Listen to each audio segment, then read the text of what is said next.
Argiaren podcastak.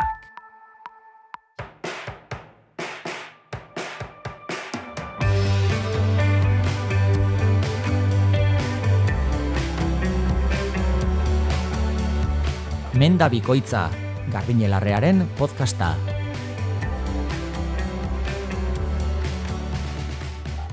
Ongi etorri, Menda Bikoitza podcastaren beste saio batean gaude. Aurrera goazela alegia, mikrofonoetan Neritza Arzalluz, teknikari lanetan eta Garbiñelarrea.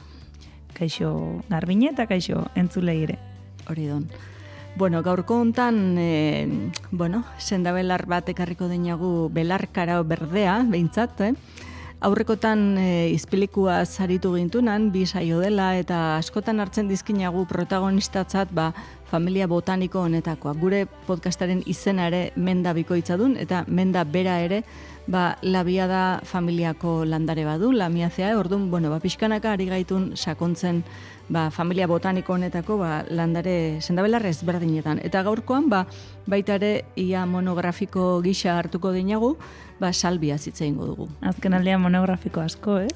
Azken ere ala egin genian. Ala egin genian hiltza aromatikoarekin, ikusten dinagu aukera ematen dutela, sakontzeak merezi duela, batez ere landarenen inguruan uste oker asko daudelako argitu beharrekoak, eta beti ikusten dinagu jakintza esparru dinamikoa dela sendabelarrena eta ikerketak dauzkagula, eta oraingo hontan ere ikerketa bat aipatu nahi geninake, izpide ematen duena usaitzeaz, arometaz hitzein dezakegulako, eta proposamen praktiko bat egiteko gai ere bagarelako ikerketa hortatik abiatuta, beti gertatzen ezten gauza.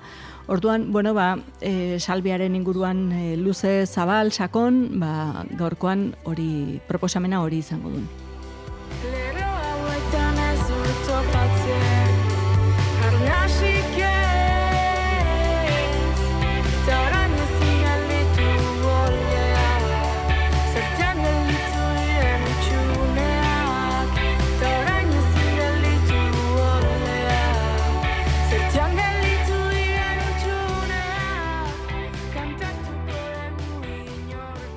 Gure sintonian kantatuko dugu inork entzuten ez gaituenean, esaten din Janire Arantzabek, esan ezinek. Eta hori egingo dinagu guk. Eta estarriaz hitz egingo dinago baita ere, kantatzeaz ari garenian, eta estarriaz ari garenian askok eta askok salbia badutelako buruan.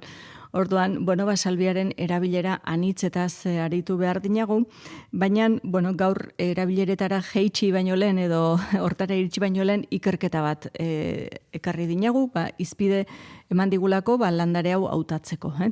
Hala ere, jakin, abenduan gaudelarik momentu hau ez dela salbia eros dezakegun garai bat, hau udaberri aldera landare mintegietan aromatikoak deitzen zaien lekuan aurkituko dugula.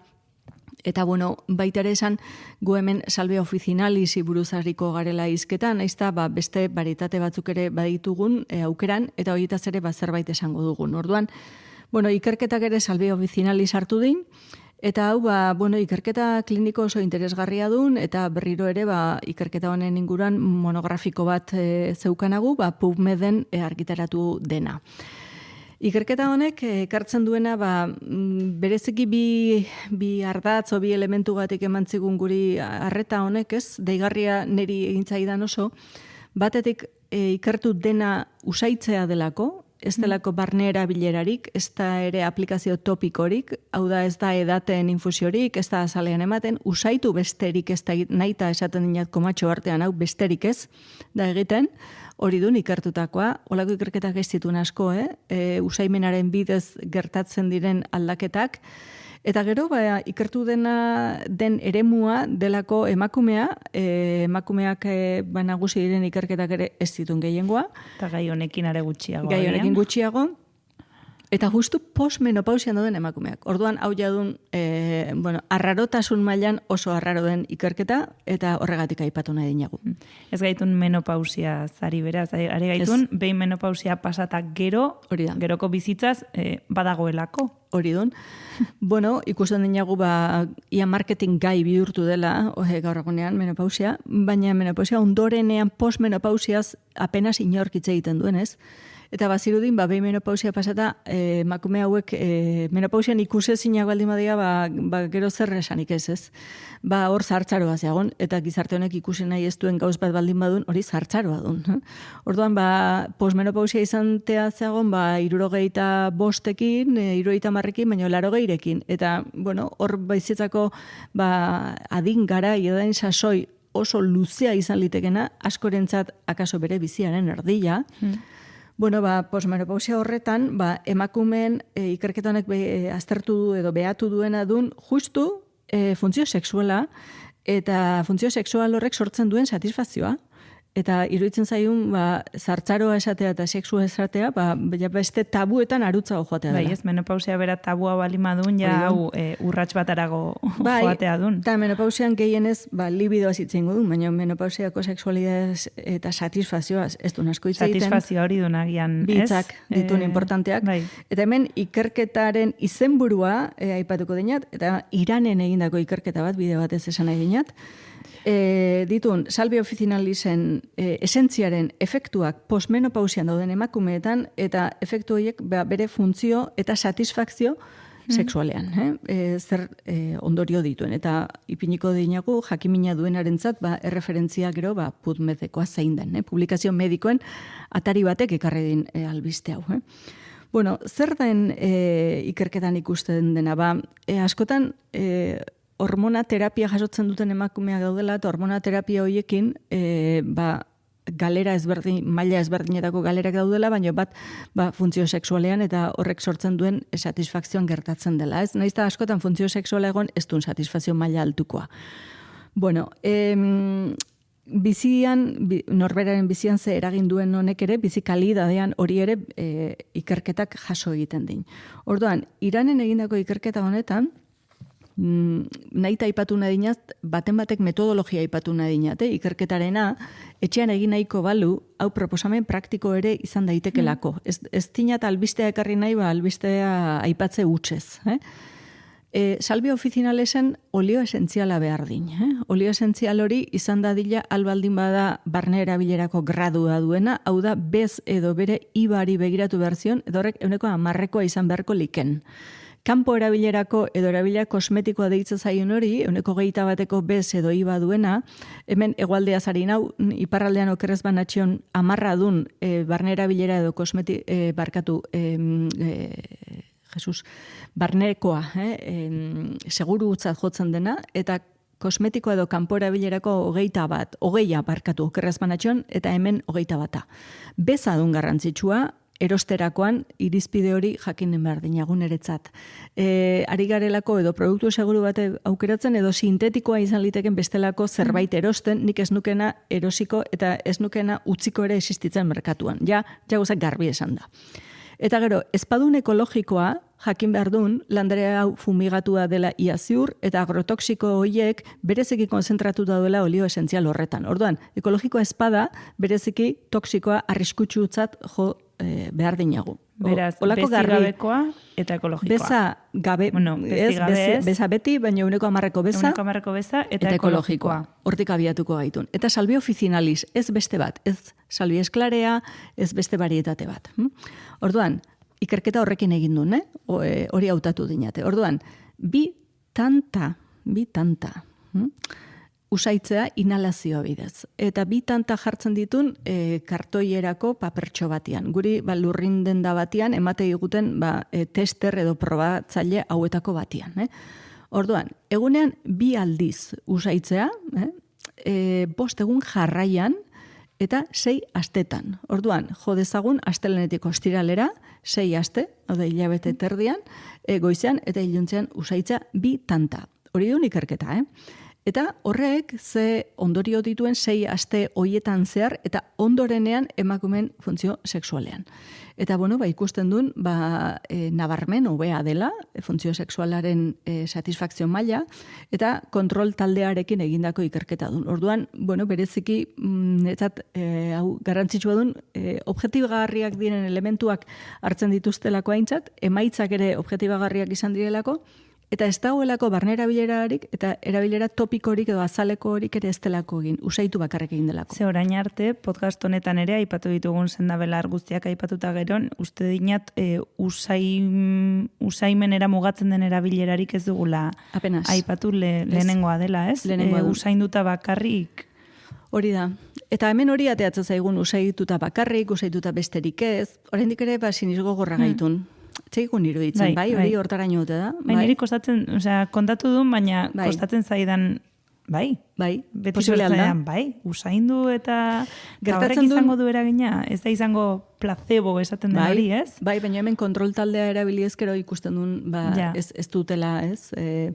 Ez zine placeboa, objektiba agarria duen, Bueno, kontua duen hemen zertaraino guk ikusmena estimatzen dugun, entzumena estimatzen dugun, baina usaimena zertaraino alboratua daukagun, ez? Gizarte hau bisuala duen, zerbait baldin badun, juzkua, epaia edo barne jartuera mentala begiari lotuta zeagon parte handi batean, testugintza guztia, irudikatu hori dena, Eta gero, gu entzumenan bidezari gaitun, eta horren ondoren entzumena zatorren, ez? Dela musika, dela jarduera kulturalaren parte handi bat ikusmena entzumena ditun. Baina usaimena, gero, dastamenaren inguruan Euskal Herrian sortu dinagoelako imperio bat, ez?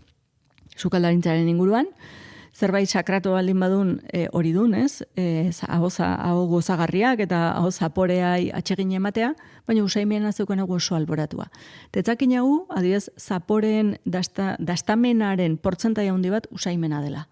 Eta usaimen galera badagoela oso lotua gaixotasun, burmuinaren gaixotasunekin, aurrekoan hiltze aromatikoa zitzen geninan, Alzheimerraz, eta endokapenezko gaixotasun neurologikoetaz, usaimen galerak baditun hoien sintoma bat, aurrenetakoa.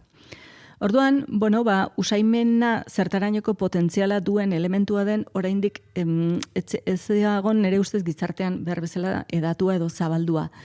Eta horrek duen balioterapeutiko oraindik gutxiago.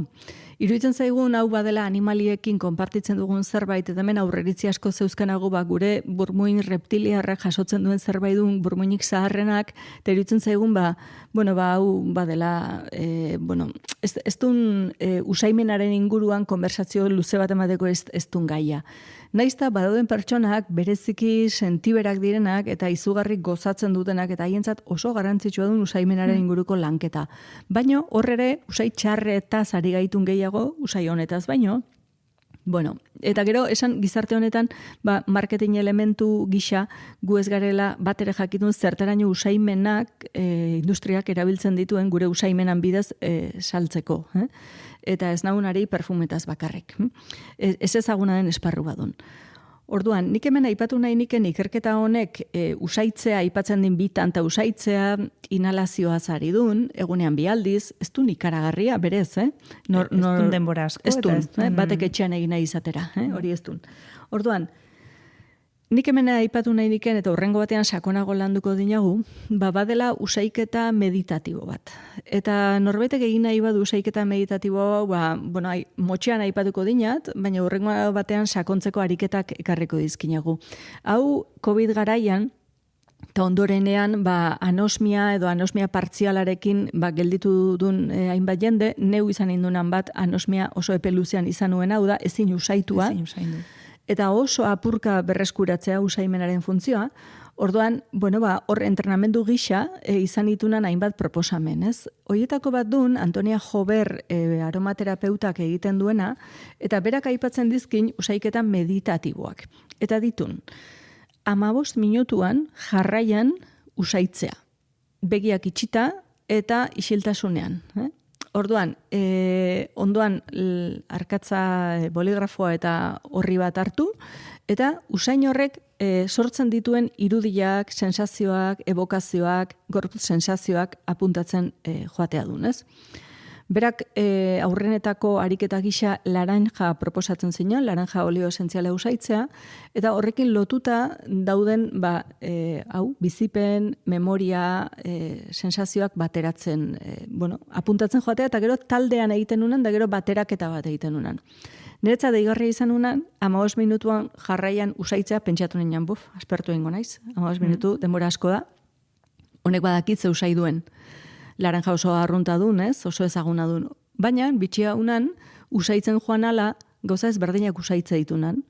Eta usai hori zertaraino konplexua den konturatzea. Orduan, izaten du momentu bat ezin dunan gehiago usaitu, gero arrimatzen duen berriro, ari gaiz jarduera mental bat egiten usaiarekin lotutakoa, orduan niri asko gustatu zitzaidanan bere proposamena.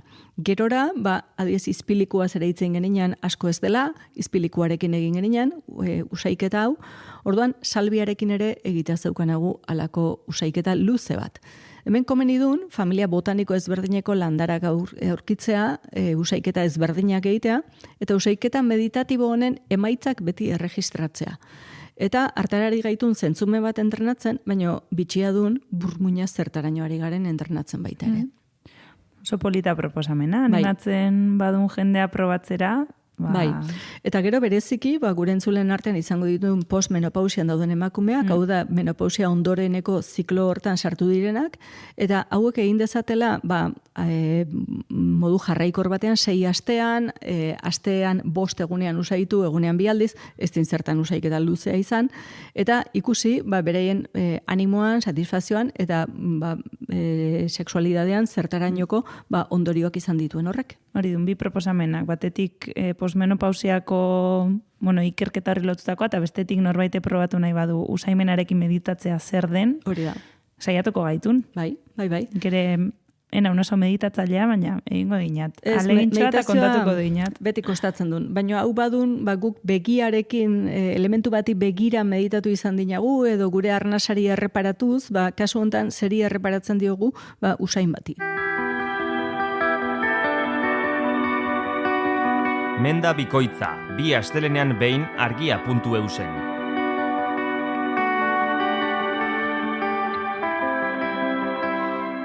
Bueno, taste hontako sendabelarra, esan dinago aurretik ja monografikoa dela, salbia dun funtzioan itzeko sendabelarra, baina ez denentzako. Uste dinat hori nahi duna azpimarra du gaurkoan. Hortik hasi nahi dinat, hobeto esan da, sendabelarroni buruz hitz egingo dinagu sakonean, baina niretzat azpimarrein behar dinat gai honetan.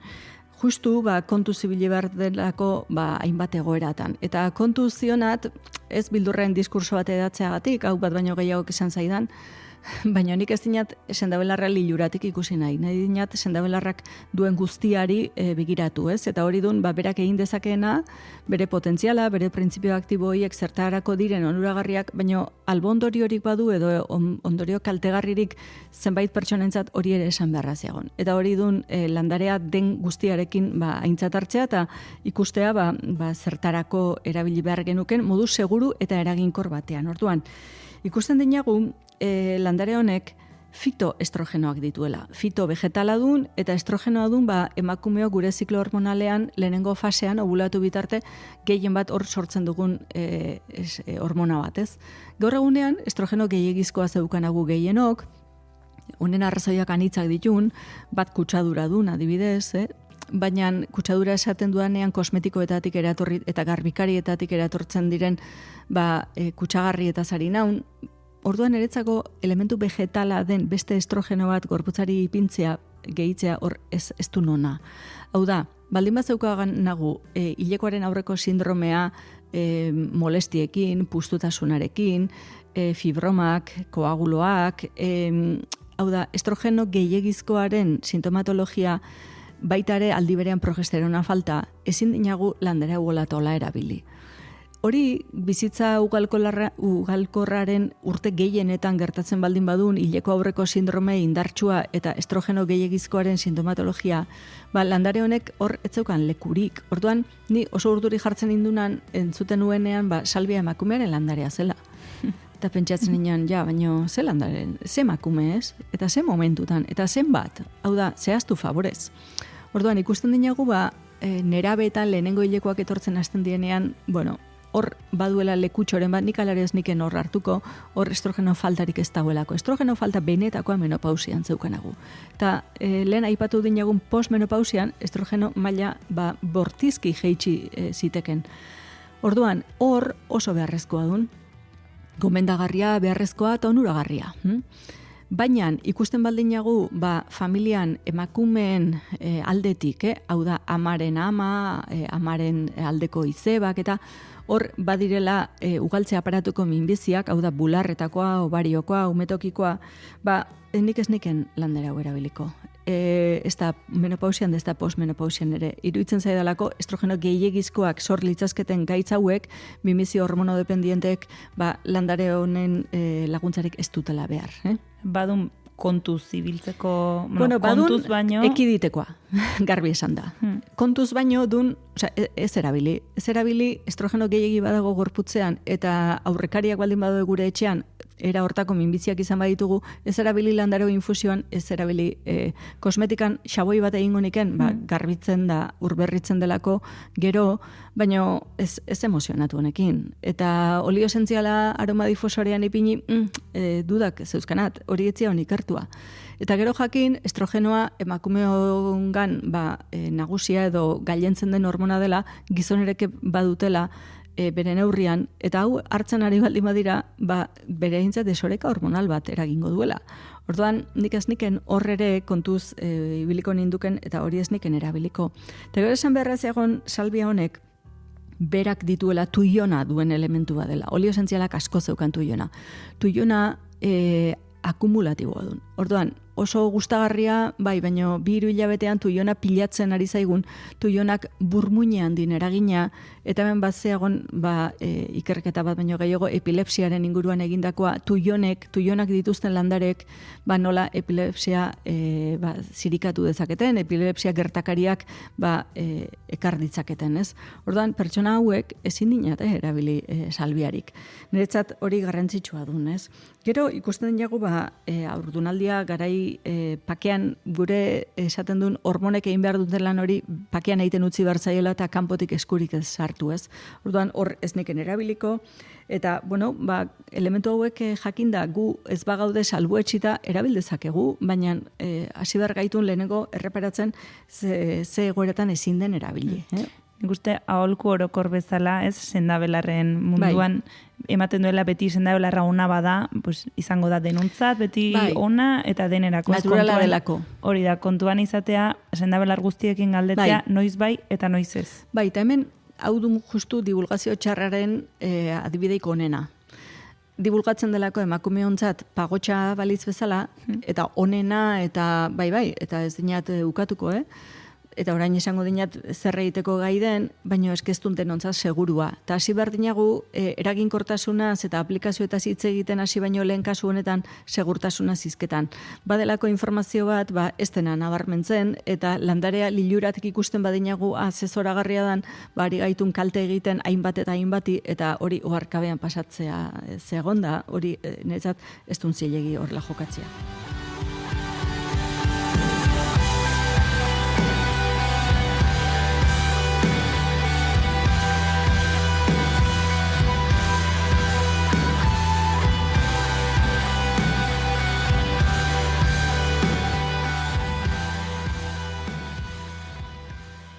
Aipatu dinagu, salbia noiz bai, noiz ez dela denontzat, ez dela beti, ez dela...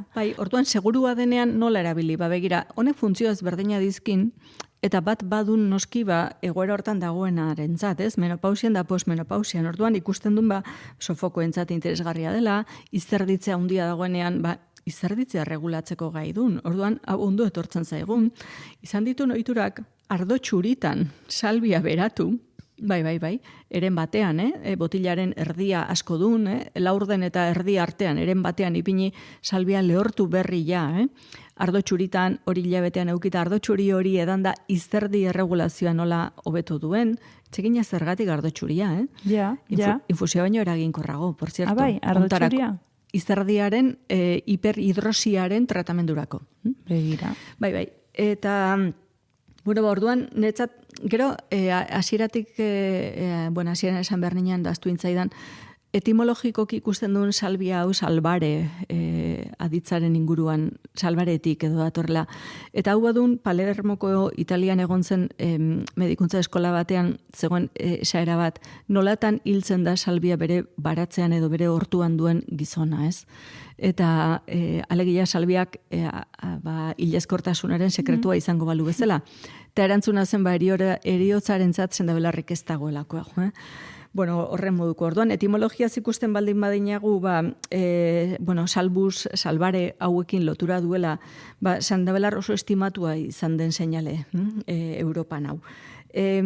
Begira, behazun depuratzaile, garbitzaile hona dun, gibelerako aipatzen dizkinago hainbat landare, baina hau behazunari lan egin arazten dio landare badun, depurazio lan ona egiten duena behazunean, askotan nahastu egiten dinagu, gibeleko beste sendabelar batzuekin, hartara gibelda behazuna batera lanean jartzeko, hortzetako orea egiteko askok erabiltzen dinate, hau. Badun ahoaren osasunarentzat aspalditik erabilitakoa, ahoko bakteria txarrak garbitzen dituelako, hortzetako orea aurkitzen baduzue salbiaduna interesgarria duen, norbeak egitea ere ez duen zaila hortzetako ore bat, salbiarekin, desodoranteetarako erabili izan duen asko, badulako bereziki patogenoak usai txarra sordezaketen bakterioak hiltzeko gai. Orduan, ikusten dizkinago erabilera eremu ezberdinak. Eta gero, ahotsa zaintzeko baita ere. Hau da, estarrirako landare bat izan du hau tradizioz. Orduan, estarriko mina dagoenean ezkaiarekin batera hartzen duen. Eta infusio hori nik proposatu hoi dinat, erdia edan, da beste erdia gargarak egiteko erabiltzea. Gargarak egiteko. Bai. Eta ikusten duen, hau egunean 3 aldiz egiten duenak adibidez, estarria nabarmen hobeto. Probatuko dinagu, seguri tokatzen zaigun pixka bat. Nik hau zaintzea. Durangora eramaten dina Durangoko azokan, jendea, megafonia, hotz beroa, estarriak sufritu egiten din. Orduan, estarrirako eramaten dina delako prestak, nahastutako landare ezberdinak. Infusio bat. Eta nik puntualki han hartu egiten dinat. Ez dinat modu jarraian hartzen, baina 4-5 egunean, hartzen dinat plantainarekin, interesgarria dun, eta gero, ahots kordentzat espezifikoa den sendabelar batekin erisimo izena duena, ahots estarria bereziki zaintzen duena. Zaporez ez duen desatsegina, errexedatekoa dun, eta, esan da bezala, egunean 3 aldiz edan ezkero, ahotsean onura nabarmena. Apuntatuta, eta apuntatzeko denborarik eman ez dionari jakin, podcastaren azpian Garbinek gomendio guztien azalpenak, zehatz-mehatz idatzita jartzen dituela, beraz, hor dituzue? Bai, etekina atera nahi dionak, eta gure asmo hori dun, podcast honekin divulgazio lana egin nahi dinagu, eta erabilera sustatu. Hori dun, eta divulgazio lana egiten hemendik 2 astera jarraituko dinagu, bitartean argia.eus eta bizibaratzea.eus atarietan dituzue gure saioak, eta gogoratuko dugu proposamenen bat, gairen bat, kezkaren bat, zalantzaren bat duenak, mendabikoitza abildua argia.eus elbidera idatzi diezagula, eta gustora jasoko dugu, eta gu ikusiko gaitun hemendik 2 astera, Garbine? Oso ondo, neritz, mila esker. Ondo segi. Argiaren podcasta. Podcast hau libre eta doan zabaldezakegu argiaren komunitatea osatzen duten milaka lagunek proiektua diruz babesten dutelako. Zuk ere kazetaritza independentea babestu nahi baduzu, egin Argiako kide.